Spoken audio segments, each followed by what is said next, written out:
brought to you by American Pistachios.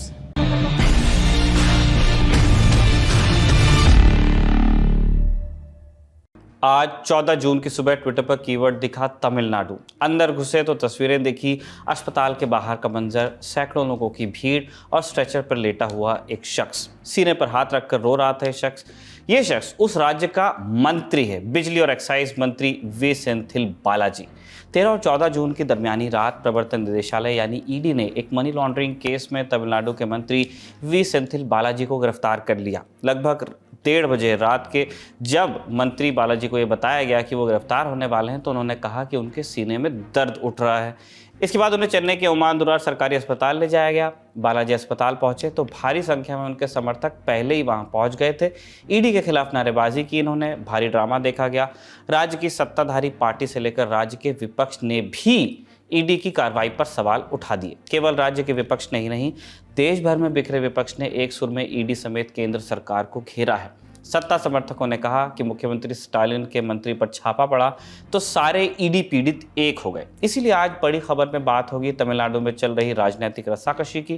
गृह मंत्री अमित शाह के दौरे ने इस आग में घी का काम किया है या मिट्टी का, ये भी जानने की कोशिश करेंगे और जिस तरह के आरोप ईडी जैसी स्वायत्त एजेंसी पर लग रहे हैं उसकी भी पड़ताल करेंगे। नमस्ते, मेरा नाम है निखिल और आप देखना शुरू कर चुके हैं दी लल्लन टॉप शो। गिरफ्तारी से करेक्ट 24 घंटे पहले ईडी बालाजी के आवास पर धमकी, उन्हें धन शोधन निवारण अधिनियम पीएमएलए के तहत cash for job scam case में पूछताछ के एक लंबे सत्र के बाद गिरफ्तार कर लिया गया। हालांकि उनकी स्वास्थ्य स्थिति के बाद से वो अस्पताल में ही हैं। डॉक्टर्स के मुताबिक उनके दिल में 3 ब्लॉक पाए गए हैं, इसीलिए उन्हें बाईपास सर्जरी कराने की सलाह दी गई है। किसने क्या कहा इस पर भी आएंगे, लेकिन सबसे पहले तो आप उस केस के बारे में ही जान लीजिए जिसमें बालाजी को पकड़ा गया।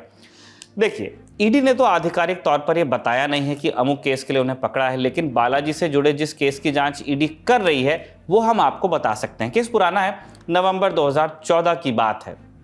तब सेंथिल 2011 से 16 तक चली एआईएडीएमके सरकार में परिवहन मंत्री होते थे। उनके विभाग से जुड़े मेट्रोपॉलिटन ट्रांसपोर्ट कॉरपोरेशन माने परिवहन निगम ने भर्ती निकाली। 5 अलग अलग विज्ञापन निकले। 746 चालक, 610 खलासी, 261 जूनियर ट्रेड्समैन, 13 जूनियर इंजीनियर और 40 असिस्टेंट इंजीनियर्स, और इन्हीं विज्ञापनों के बाद लगने लगे भ्रष्टाचार के आरोप। अक्टूबर 2015 में पहली शिकायत दर्ज हुई। देवस गयम नाम के एक व्यक्ति ने दावा किया कि उसने परिवहन निगम में अपने बेटे की नौकरी लगवाने के लिए एक कार्यरत कंडक्टर को 2.5 लाख रुपए दिए। न कभी बेटे को नौकरी मिली, न पैसे ही लौटे। इस शिकायत में तत्कालीन परिवहन मंत्री बालाजी का कोई जिक्र तब नहीं था। इसके बाद मार्च 2016 में दूसरी शिकायत हुई। गोपी नाम के एक आदमी ने आरोप लगाया कि उन्होंने कंडक्टर की नौकरी के लिए 2 लोगों को करीब 2.5 लाख रुपए दिए। यहाँ भी केस वही, पैसे चले गए, नौकरी नहीं मिली। लेकिन इस बार बालाजी का नाम आ गया। आरोप थे कि रिश्वत लेने वाले लोगों का संबंध मंत्री बालाजी से है। पुलिस कुछ नहीं कर रही थी तो गोपी ने मद्रास हाईकोर्ट का रुख कर लिया। अपील की वहाँ की इस मामले की उच्च स्तरीय जांच हो। हाईकोर्ट ने शुरू में गोपी के मामले को खारिज किया और उसकी शिकायत को देवसागम की शिकायत के साथ ही अटैच कर लिया गया। लेकिन गोपी माना नहीं, उसने इस फैसले को चुनौती दी। तर्क दिया कि देवस गयम के मामले में मंत्री का कोई जिक्र नहीं है और केस की मंत्री स्तर तक की जाँच होनी चाहिए। गोपी की याचिका पर संज्ञान लेते हुए हाईकोर्ट ने केंद्रीय क्राइम ब्रांच के सहायक पुलिस आयुक्त को निचले रैंक से परे जांच कराने का आदेश दिया कि एक हाई लेवल इंक्वायरी आप करवाइए। पर जब पुलिस ने 2017 में अपनी अंतिम रिपोर्ट सौंपी तो उसमें केवल 12 लोगों के ही नाम थे जो देवसागयम की पहली शिकायत में दर्ज थे। मंत्री और उनके रिश्तेदारों का नाम पुलिस की एफआईआर में नहीं था। और तो और पुलिस ने उन्हें करप्शन चार्ज से भी क्लीन चिट दे दी थी। लेकिन इसी समय और शिकायतें भी दर्ज की जा रही थी। 2017 में ट्रांसपोर्ट डिपार्टमेंट के कर्मचारी वी गणेश कुमार ने आरोप लगाया कि बालाजी और 3 और लोगों ने उन्हें नौकरी चाहने वालों से 95 लाख वसूलने का निर्देश दिया था। जाहिर है गोपी और देवसागयम की तरह ही इन लोगों को भी कभी नौकरी नहीं मिली, ना ही इनके पैसे लौटे। गबन हो गया। 2018 में एक और शिकायत आई, पर इसमें भी भ्रष्टाचार के आरोपों को छोड़ आपराधिक अपराधों पर फोकस था। 2019 में भी एक शख्स ने इसी तरह की शिकायत की। दावा किया कि उसके दोस्तों से 40 लाख रुपए लिए गए नौकरी के लिए और ये पैसे सीधे मंत्री बालाजी के पर्सनल असिस्टेंट को दिए गए। बालाजी के खिलाफ बढ़ते आरोपों के बावजूद सभी आधिकारिक जांचों में भ्रष्टाचार के आरोप मिल नहीं रहे थे। आपराधिक मामले बन रहे थे मगर करप्शन नहीं। फिर इसी मामले में एक और याचिका दायर की गई जिसमें गहन जांच की मांग हुई और तब तक बालाजी का जतरा भी बदलने लगा था। 2016 में जयललिता की मृत्यु हो गई, नेतृत्व के लिए लड़ाई छिड़ी और इस दौरान बालाजी ने अपनी सहयोगी वीके शशिकला के गुट का पक्ष ले लिया। 2017 में शशिकला गुट अलग हुआ और 2018 में बालाजी डीएमके में शामिल हो गए, मतलब पक्ष से विपक्ष हो गए। 2021 की सरकार में कैबिनेट मंत्री भी बने जब वो विपक्ष पक्ष बन गया। लेकिन इसी के बाद एंट्री होती है ईडी की। ईडी केस में घुसने लगी। ईडी की कार्रवाई पर कुछ आपत्तियां भी दर्ज कराई गई। खुद बालाजी ने एसआईटी की मांग की, यहां तक कि अदालती विवाद भी हुए, लेकिन सुप्रीम कोर्ट ने ईडी को एक तरह का फ्री हैंड दिया। तभी से ईडी बालाजी को तड़े हुए है और मुमकिन है कि इसी मामले में उनकी गिरफ्तारी हुई हो। सेंथिल बालाजी पर ईडी की कार्रवाई की विपक्षी दलों ने कड़ी निंदा की है। एक सुर में इसे बदले की राजनीति के लिए केंद्रीय एजेंसियों का दुरुपयोग बताया गया। तमिलनाडु के मुख्यमंत्री और डीएम के अध्यक्ष एमके स्टालिन ने अस्पताल जाकर बालाजी से मुलाकात की और कहा कि उनकी पार्टी बीजेपी की धमकाने वाली राजनीति से डरती नहीं है। स्टालिन ने कहा कि भाजपा के डराने धमकाने से डीएमके झुकेगी नहीं। लोग इस तरह के उत्पीड़न को देख रहे हैं और 2024 के लोकसभा चुनाव में इसका करारा जवाब दे देंगे। मुख्यमंत्री स्टालिन ने ईडी अधिकारियों पर पूछताछ के नाम पर नाटक करने का आरोप लगाया। कहा कि बालाजी को शारीरिक और मानसिक रूप से परेशान किया गया जिसकी वजह से उनकी तबीयत बिगड़ गई। कांग्रेस अध्यक्ष मल्लिकार्जुन खड़गे ने बयान जारी कर बालाजी की गिरफ्तारी की निंदा की और कहा यह मोदी सरकार का विरोध करने वालों के खिलाफ राजनीतिक उत्पीड़न और प्रतिशोध के अलावा और कुछ नहीं है। विपक्ष में हम में से कोई भी इस तरह के शर्मनाक कदमों से डरने वाला नहीं। एनसीपी अध्यक्ष शरद पवार ने ट्वीट किया, मैं विपक्षी दलों द्वारा शासित सरकारों के मंत्रियों के खिलाफ ईडी की लगातार कार्रवाई की कड़ी निंदा करता हूं। सेंथिल बालाजी के कार्यालय पर छापे के साथ ईडी अब अलोकतांत्रिक केंद्र सरकार के खिलाफ उठने वाली आवाजों को कुचलने के अपने भयावह मकसद के साथ दक्षिणी राज्यों में पहुंच गई है। पश्चिम बंगाल की मुख्यमंत्री और तृणमूल कांग्रेस अध्यक्ष ममता बनर्जी ने कहा, मैं आज डीएमके के खिलाफ बीजेपी के बदले की राजनीति की निंदा करती हूं। केंद्रीय एजेंसियों का दुरुपयोग जारी है। तमिलनाडु में मद्य निषेध और उत्पाद शुल्क मंत्री के राज्य सचिवालय और उनके आधिकारिक आवास पर ईडी के छापे अस्वीकार्य हैं। बीजेपी की घिनौनी हरकत है। आम आदमी पार्टी के संयोजक और दिल्ली के मुख्यमंत्री अरविंद केजरीवाल ने कहा कि सीबीआई और ईडी का नाम बदलकर बीजेपी सेना रख देना चाहिए। उन्होंने ट्वीट किया, एक ज़माना था जब इन जांच एजेंसियों की इज्जत थी। ये कहीं रेड मारते थे या किसी को गिरफ्तार करते थे तो लगता था उस व्यक्ति ने कुछ गलत किया होगा। आज एजेंसियां केवल बीजेपी की राजनीतिक हथियार की तरह बनकर रह गई। शिवसेना उद्धव गुट के सांसद संजय राउत ने भी आरोप लगाया कि केंद्रीय एजेंसियां बीजेपी नेताओं के खिलाफ आरोपों की जांच नहीं करती। आप सुन लीजिए। जो इस सरकार के विरोधी है, बीजेपी के विरोधी है, उनके ऊपर इस प्रकार की कार्रवाई करना अब नई बात नहीं है। जो आपके लोग हैं उनके बारे में बार बार हमारे जैसे लोग विथ एविडेंस ईडी और सीबीआई के पास कागज भेज रहे हैं, उनके ऊपर कब कार्रवाई होगी? एजेंसी यही तो बीजेपी के कार्यकर्ता है, वही तो सब कुछ खेल कर रहे हैं ना। महाराष्ट्र की सरकार तो ईडी ने ही बनाई है। बालाजी पर पड़े ईडी के छापों और विपक्षी दलों के आरोपों पर भारतीय जनता पार्टी की ओर से जवाब भी आया। तमिलनाडु बीजेपी के अध्यक्ष अन्नामलाई ने स्टालिन पर अपने बयान से पलटने और विक्टिम कार्ड खेलने का आरोप लगाया है। अन्नामलाई ने स्टालिन का एक पुराना वीडियो शेयर किया जिसमें स्टालिन बालाजी और कैश फॉर जॉब स्कैम के बारे में ही बोल रहे हैं। अन्नामलाई ने कहा कि 2016 में जब स्टालिन विधानसभा में नेता प्रतिपक्ष होते थे तब बालाजी को करप्ट बताते थे, लेकिन 2018 में जब बालाजी डीएमके के हो गए तो अब उन्हें निर्दोष बता रहे हैं। अन्नामलाई के बयान से और जो पूरा केस हमने आपको बताया उससे स्पष्ट है कि बालाजी के गिरबान पर दाग हो सकते हैं। बेदाग हो जाएं तो उनको मुबारक, लेकिन उनका केस डाइसी लगता है प्रथम दृष्टया। इसीलिए ज़रूरी है कि पहले बालाजी और उनकी राजनीति के बारे में जाना जाए। ऑप्टिक्स के स्तर पर तो उन्हें जयललिता का लॉयलिस्ट माना जाता रहा, फिर जयललिता के बाद उनके कदमों से वो डीएमके में न केवल शामिल हुए बल्कि उनका राइज बहुत तेज़ी से हुआ है वहाँ पे भी। इसलिए तमिलनाडु की राजनीति समझने वालों से हमने पूछा कि बालाजी की पॉलिटिक्स क्या है। कि अगर आप बात करें तो एक बहुत ही साधारण परिवार से आते हैं। एक समय ये भी था अपने खर्चे भी नहीं उठा पाते थे, तो इन्होंने शायद 20,000 रुपए की अपनी बाइक बेच भी दी थी खर्चे उठाने के लिए, खुद के खर्चे उठाने के लिए। छोटा मोटा काम करते थे, पार्टीज के साथ जुड़ते थे और छोटी मोटी मीटिंग्स अटेंड करा करते थे, लोगों को इकट्ठा करने का काम किया करते थे। इसी तरह से इनकी राजनीति की शुरुआत हुई। जब शुरुआत हुई तो उस समय जो जिस इलाके में करूर नामक जगह है तमिलनाडु में, उस इलाके में एक और राजनेता थे जिन्होंने इनको सपोर्ट किया और कहा ठीक है, आपको हम सीट दिलाते हैं। तो एक छोटा मोटा इनको एक पोजीशन दिलाई और धीरे धीरे इनका कद बढ़ने लगा। और जब इनका कद बढ़ा तो एक समय ये आया कि ये लोग बहुत करीबी हो गए थे जयललिता एंड उसके उनके बहुत करीबी लोगों के। और जो शख्स इनको लेके गया, पार्टी में जो लेके आया, उसको भी परमिशन लेनी पड़ती थी सेंथिल बालाजी से जयललिता को मिलने के लिए।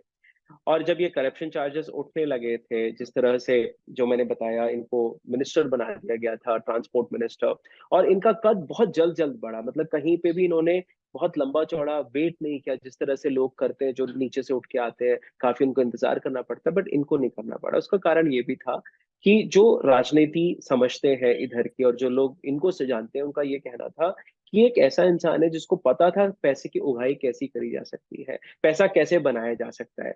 और वो पैसा सीधे पार्टी को बंटता था, वहां के हाई कमान में जो आला कमान में लोग थे उनको बंटता था।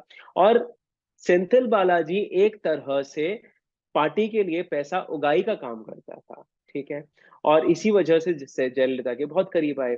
अब जब ये बन गए ट्रांसपोर्ट मिनिस्टर, और ट्रांसपोर्ट मिनिस्ट्री के नाम की अगर आप बात करें तो अभी का जो स्टेटस है ट्रांसपोर्ट डिपार्टमेंट तमिलनाडु का, वो 18,000 करोड़ रुपए का विभाग है।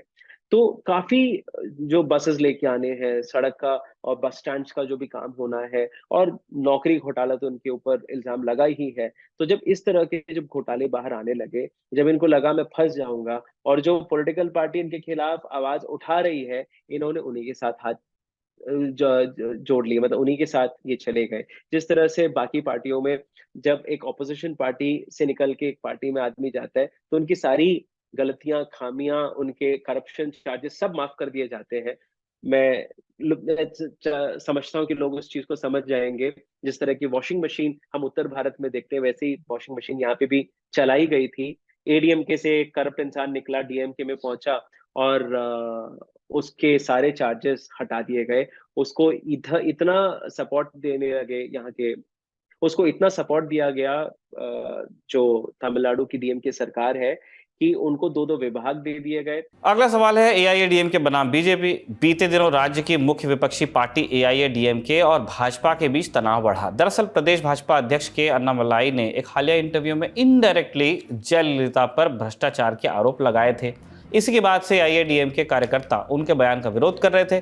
फिर बीते रोज 13 जून को चेन्नई में पार्टी के जिला सचिवों की बैठक हुई और फिर अन्नामलाई की टिप्पणी को लेकर उनके खिलाफ प्रस्ताव पारित कर दिया गया। एआईएडीएमके के महासचिव एडप्पादी ने मीडिया से कहा कि अन्नामलाई ने जानबूझकर जयललिता को बदनाम करने के लिए इंटरव्यू दिया और इसने एआईएडीएमके के काडरों और जनता की भावनाओं को गहरी ठेस पहुंचाई। हालांकि अब अन्नामलाई अपने बयान से हट भी रहे हैं, कह रहे हैं उन्होंने ऐसा कुछ कहा नहीं, मगर एआईएडीएमके और भाजपा का तनाव सबके सामने तो है ही। पूछा ये जाना चाहिए कि क्या ये नया नया है या इसकी जड़ें और पीछे जाती हैं। यहाँ पे दो मुख्य पार्टीज है, एक है डीएमके, दूसरी है एडीएमके। अगर आप इनके रूट्स देखें, दोनों ही द्राविडियन कल्चर से इंस्पायर्ड होके आते हैं। यानी अन्ना द्राविड़ मुन्नेत्र कड़गम और एक द्राविड़ मुन्नेत्र कड़गम, इन दोनों के ही जो सिद्धांत हैं वो एक ही जैसे हैं। अब जो कि जयललिता के मरने के बाद जो ये अलायंस हुआ है, यानी बीजेपी और एडीएमके का, ये इस अलायंस को ही लोग नहीं मान रहे। और पार्टी के अंदर ही, यानी एडीएमके के अंदर के ही कई सारे लोग हैं, वो ये कहते हैं कि हम बीजेपी के साथ नहीं काम कर सकते हैं, और जब तक बीजेपी हमारे साथ है हम आगे नहीं बढ़ सकते। तो ये कलह जो है तो काफी समय से चल रही थी। लेकिन जिस तरह से अन्नामलई खुद को सुपीरियर समझते हैं, 4 कुल एमएलए हैं, उन 4 एमएलए को रखकर ये सोचते हैं कि हम मुख्य पार्टी है, मुख्य ऑपोजिशन पार्टी है, और जो सामने वाले एआईएडीएमके वो उनको हमारी सुननी है और हमारी चलनी चाहिए, हम नेशनल पार्टी है। और जिस तरह का जो बिग ब्रदर एटीट्यूड अन्नामलई दिखा रहे हैं, इसको एडीएमके के लोग उस चीज को एक्सेप्ट नहीं कर पा रहे हैं। और जो हाल ही में जो उन्होंने अपना एक स्टेटमेंट दिया है जयललिता के ऊपर कि जेल जाके आई हैं, उससे ये चीज और भड़क गई है। यानी जो एडीएमके के लोग हैं, उन्होंने धरना दिया, उन्होंने इनके खिलाफ नारे लगाए, तमाम चीजें हुई। तो जो मैंने अभी सुना है उसमें तो यही आ रहा है कि अन्नामलई से काफी प्रॉब्लम्स चल रही हैं एडीएमके की, और जल्द ही शायद ये जो पार्टी दोनों जुड़ के साथ में काम कर रही थी, इनमें एक डिस्टरबेंस शुरू हो चुका है, और जल्दी ये लोग अलग भी हो सकते हैं। सो ये एक बहुत बड़ा बदलाव होगा तमिलनाडु की राजनीति में, जहां पर बीजेपी ये चाह रही थी कि हम डीएमके के सहारे अपने आप को आगे ग्रो करेंगे, लेकिन सॉरी, एडीएमके के सहारे हम अपने आप को ग्रो करेंगे। लेकिन यहाँ पे उल्टा हो रहा है, जहां पर एडीएमके कहती है हम आप नहीं चाहिए, आप हमारी वजह से 4 सीट्स लेके आए हैं, और अगर हम नहीं होते तो शायद आपको ये 4 सीटें भी नहीं मिलती है। तो आप इस चीज को ना भूलें। आपकी यहाँ पे कुछ नहीं चलती है, आपके यहाँ पे साख नहीं है, आपके यहाँ पे वोटर्स नहीं है, बिकॉज आप एडीएमके के साथ जुड़े थे, इस वजह से आपको 4 सीटें मिली, नहीं तो वो भी नहीं मिलती। अन्नामलई एक साल में उन बीजेपी का और एडीएमके का एक रिलेशनशिप को ब्रेक करने का वो अटेम्प्ट कर दिया। पहले बार वो एक मीटिंग में, बीजेपी का इंटरनल मीटिंग में वो कहा एडीएमके को अलायंस है, वो इस्तीफा दे दिया, वो Tamil Nadu state BJP president post से इस्तीफा दे दिया। उसके बाद सुश्री जयललिता के एक भ्रष्टाचार आरोप, वो कन्विक्टेड चीफ मिनिस्टर वो बताया। एडीएमके को जयललिता और एमजीआर दोनों बहुत बड़ा नेता, आइकॉनिक लीडर्स। सो वो एडपाड़ी से वो आरोप चल सकता, लेकिन जयललिता और एमजीआर के खिलाफ कुछ नहीं बता सकता कोई अलायंस पार्टनर। वो अलायंस नहीं है, वो ठीक है, लेकिन अलायंस के अमित शाह के कहा अलायंस है, अभी है। जेपी नड्डा कहा अलायंस अभी है, और 24 में पार्लियामेंट इलेक्शन को अलायंस है। उसके बाद बीजेपी का स्टेट प्रेसिडेंट, दूसरा लीडर्स, बीजेपी में 4 एमएलए है तमिलनाडु में, वो कुछ नहीं कहा, एडीएमके के खिलाफ कुछ नहीं कहा। अन्नामलई, सिर्फ अन्नामलई बार बार एडीएमके के खिलाफ इस काइंड ऑफ स्टेटमेंट है, और इसके कारण से एडीएमके एक रेजोल्यूशन पास किया, और उन एडीएमके लीडर्स ने अन्नामलई के खिलाफ आरोप, अभी वो अन्नामलई उस पद से बाहर हटाने को एक डिमांड किया। ये तो हुआ तमिलनाडु भर का विवाद, लेकिन इस विवाद के बाबत एक सवाल भी उठता है, वही सवाल जो आपने विपक्ष के मुंह से सुना कि क्या केंद्र सरकार ईडी का इस्तेमाल बदले की राजनीति के लिए कर रही है। आपने बारहा सुना होगा, विपक्षी दलों ने मोदी सरकार पर बदले की राजनीति और केंद्रीय एजेंसियों के दुरुपयोग का आरोप लगाया। संसद में इसे लेकर हंगामा भी हो चुका है। विपक्षी दलों की ओर से संयुक्त मार्च कर राष्ट्रपति को ज्ञापन दिया जा चुका है, सुप्रीम कोर्ट में अपील भी दायर की जा चुकी है। इन सब पर बात करेंगे, लेकिन पहले एक नजर डालते हैं उन चर्चित मामलों पर जिनमें ईडी पर राजनीतिक प्रतिशोध का इल्जाम लगाया गया। पिछले साल यानी 2022 में ईडी ने नेशनल हेराल्ड मामले में कांग्रेस की पूर्व अध्यक्षा सोनिया गांधी और राहुल गांधी से कई मर्तबा पूछताछ की। कांग्रेस ने से बदले की राजनीति बताते हुए खूब विरोध प्रदर्शन किया था। मनी लॉन्ड्रिंग के मामले में ईडी ने आम आदमी पार्टी नेता और दिल्ली सरकार में स्वास्थ्य मंत्री रहे सत्येंद्र जैन को गिरफ्तार किया और जेल में भेजा। अभी दिल्ली शराब नीति के मामले में आम आदमी पार्टी नेता और दिल्ली सरकार में उप मुख्यमंत्री मनीष सिसोदिया को गिरफ्तार किया गया और जेल भेजा। महाराष्ट्र की उद्धव सरकार में गृह मंत्री रहे एनसीपी नेता अनिल देशमुख के खिलाफ मनी लॉन्ड्रिंग के आरोपों की जांच ईडी कर रही है। अनिल देशमुख इस मामले में नवंबर 2021 से दिसंबर 2022 तक जेल में रहे थे। महाराष्ट्र की उद्धव सरकार में ही मंत्री रहे नवाब मलिक को भी मनी लॉन्ड्रिंग के आरोप में ईडी ने 2022 में गिरफ्तार किया। शिवसेना उद्धव गुट के सांसद संजय राउत को ईडी ने पाताचौल केस में मनी लॉन्ड्रिंग के आरोप में गिरफ्तार किया था। पश्चिम बंगाल में शिक्षक भर्ती घोटाले की जांच कर रही ईडी ने शिक्षा मंत्री पार्थ चैटर्जी, उनके सहयोगी Arpita Mukherjee, TMC youth wing के नेता कुंतल घोष को गिरफ्तार किया था। इसके अलावा टीएमसी के महासचिव और ममता बनर्जी के भतीजे अभिषेक बैनर्जी को पूछताछ के लिए समन दिया गया है। इसके अलावा कोयला घोटाले के मामले में भी ईडी अभिषेक बैनर्जी और उनकी पत्नी रुजिरा बैनर्जी को पूछताछ के लिए बुला चुकी है।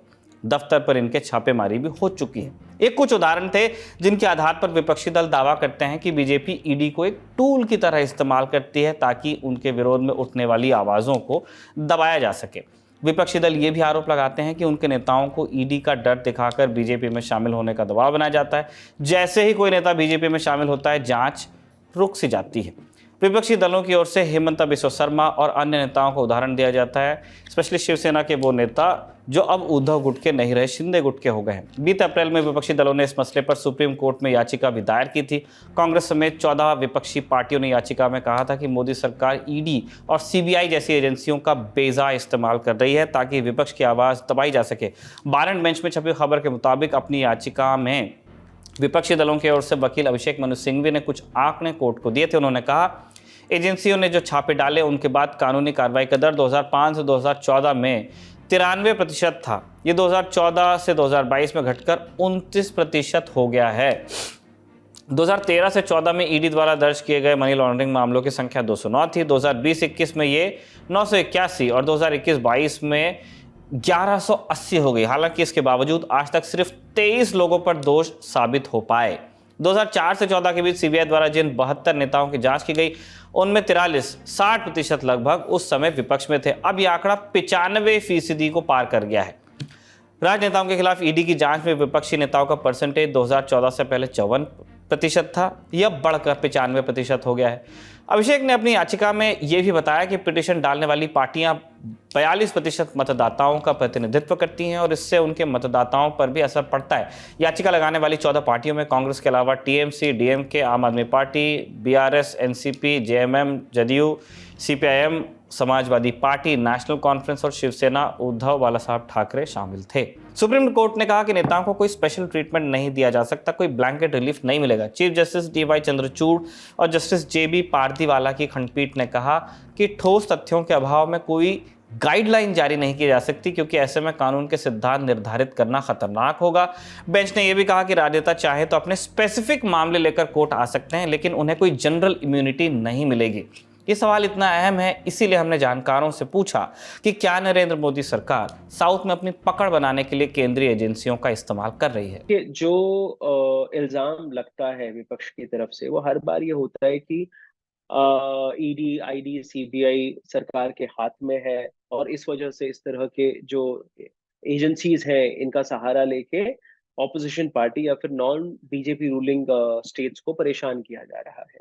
लेकिन ये एक ऐसा केस है जिसमें शायद ये बात सच नहीं हो सकती, क्योंकि एक इंसान जो एआईएडीएमके के साथ था उस समय जो गड़बड़ियां करी, उसके बाद उस पूरे मसले में एक इंक्वायरी बैठी, उसके बाद उस पूरे मसले में चार्जशीट फाइल करी गई 2019 में।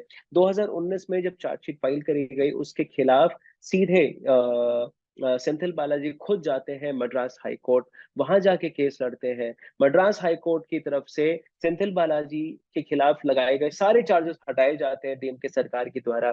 उसके बाद कुछ लोग फिर जाते हैं सुप्रीम कोर्ट इस मसले को लेके। सुप्रीम कोर्ट जब इस पूरे मसले को देखती है तो सुप्रीम कोर्ट कहती है कि नहीं नहीं, जो भी मद्रास हाई कोर्ट ने किया वो भी गलत है। मद्रास हाई कोर्ट और तमिलनाडु की जो सरकार है, दोनों ही मिलजुल के इस इंसान को बचाने की कोशिश कर रहे हैं, तो ये गलत है। जो भी इनके ऊपर चार्जेस लगाए गए हैं उनको दोबारा से उनको खोला जाए, इसमें कोई नई इन्वेस्टिगेशन की जरूरत नहीं है। जो भी चार्जशीट में लिखा गया है उसी को केस की बुनियाद बनाई जाए और इस केस को आगे लेके जाया जाए और इनको सीधे सीधे करप्शन के चार्जेस के तहत इनके ऊपर केसेस बनाए जाएं और अगले 2 महीने में हमको रिपोर्ट आनी चाहिए। इस तरह से जब इंस्ट्रक्शंस पहुंचे सुप्रीम कोर्ट से, तब जाके ये मसला और आगे बढ़ता है। तो यानी एडीएमके से, डीएमके से, दोनों से ही ये इंसान जुड़े हुए थे और ये जो मसला है ये 2011 से चला आ रहा है। 2011 से 15 के बीच में ये गड़बड़ियां हुई थी। तो 15 से लेकर अगर आप 2023 की भी बात करें तो तकरीबन 8 सालों तक इन्वेस्टिगेशन चली है। इन्वेस्टिगेशन में तमाम चीजें बाहर निकल के आई हैं। चलिए, ये तो एक बात है जो कि हमें आपको पता है, लेकिन इसके अलावा और भी बहुत सारी चीजें हैं। जैसे कि मैंने आपको बताया, ये शराब जो बिकती है तमिलनाडु में, उसके मिनिस्टर भी यही है। अगर आप एक बोतल खरीदते हैं शराब की, यानी क्वार्टर बोतल खरीदते हैं, उसमें 10 रुपए एमआरपी से ऊपर दिए जाते हैं यहाँ पर। और वो पैसा जाता है सेंथिल बालाजी के पास। अगर आप पूरी बोतल खरीदते हैं तो उसमें तकरीबन 40 रुपए लिए जाते हैं ओवर द एमआरपी, एमआरपी से ऊपर 40 रुपए दिए जाते हैं, वो भी पैसे इन्हीं के पास जाते हैं। इसके अलावा जो यहाँ पे बार है, बार में तकरीबन 2 सालों से बार लाइसेंस नहीं बांटे गए हैं। बार लाइसेंस के तहत जो सरकारी खजाने में पैसा जाना चाहिए था, सेंथिल बालाजी ने खुद के लोगों को रखकर, ठीक है, खुद के लोगों को रखकर बार लाइसेंस के नाम पर किसी दुकान से 2 लाख रुपए, किसी दुकान से 5 लाख रुपए, किसी दुकान से लाख रुपए, इस तरह के वसूली करी गई। और अगर आप तमिलनाडु की बात करें, तकरीबन 5,600 ठेके हैं, 5,600 सरकारी ठेके हैं, और हर ठेके के साथ एक बार है। यानी हर महीने तकरीबन 60 करोड़ रुपए की उगाही करी जाती थी सिर्फ बार के नाम पे, बार लाइसेंस के नाम पर। और अगर आप साल भर में आप उसको देखें तो तकरीबन 700-800 करोड़ बनते हैं। सब दक्षिण भारत में नहीं, सारे इंडिया में, सारे भारत में। वो मनीष सिसोदिया है जेल में है, सत्येंद्र जैन जेल में है, पार्था चैटर्जी जेल में है, नवाब मलिक जेल में है, वो महाराष्ट्र में। और मैं कहा बीजेपी का बहुत बड़ा अलायंस पार्टनर, 3 अलायंस पार्टनर है, सीबीआई, आईटी और ईडी। ये तीनों बहुत बड़ा अलायंस पार्टनर है। सब अलायंस पार्टनर्स के मोर पावरफुल है इन 3 अलायंस पार्टनर। सो दक्षिण भारत में केसीआर की डॉटर के खिलाफ तेलंगाना में आरोप है वो लिकर स्कैम में। अभी तमिलनाडु में स्टालिन, केरला में पिनराई विजयन का पहला वो सेक्रेटरी है, उनके खिलाफ आरोप, उनके खिलाफ केस चल रहा है। सो डीके शिवकुमार कर्नाटका में कांग्रेस नेता और उप मुख्यमंत्री, उनके खिलाफ कार्रवाई चल रही है। सो एवरी ऑपोजिशन स्टेट, वो बंगाल है, वो तेलंगाना है, वो तमिलनाडु, केरला, अभी कर्नाटका, सब ऑपोजिशन रूल स्टेट्स में, दिल्ली, सब ऑपोजिशन रूल स्टेट्स में इस सीबीआई, ईडी और आईटी मिसयूज हो रहा है। केंद्रीय एजेंसियां स्वायत्त हैं, होनी ही चाहिए। इन एजेंसियों का काम है कि वो अपने अपने केसेस की निष्पक्ष जांच करें ताकि चेक्स एंड बैलेंस का सिस्टम बना रहे। कोई भी व्यक्ति विपक्ष का हो या सत्ता पक्ष का, विधायक हो, सांसद या मंत्री हो, न्याय और व्यवस्था के परे न जाने पाए। और ये व्यवस्था केवल किसी सरकार तक सीमित नहीं है, देश की व्यवस्था सुचारू रहे, इसके लिए ज़रूरी है कि एजेंसियां स्वायत्त रहें। आज का ललन टॉप शो इतना ही। आप अपना और अपनों का ख्याल रखिए। शुक्रिया, शुभ रात्रि।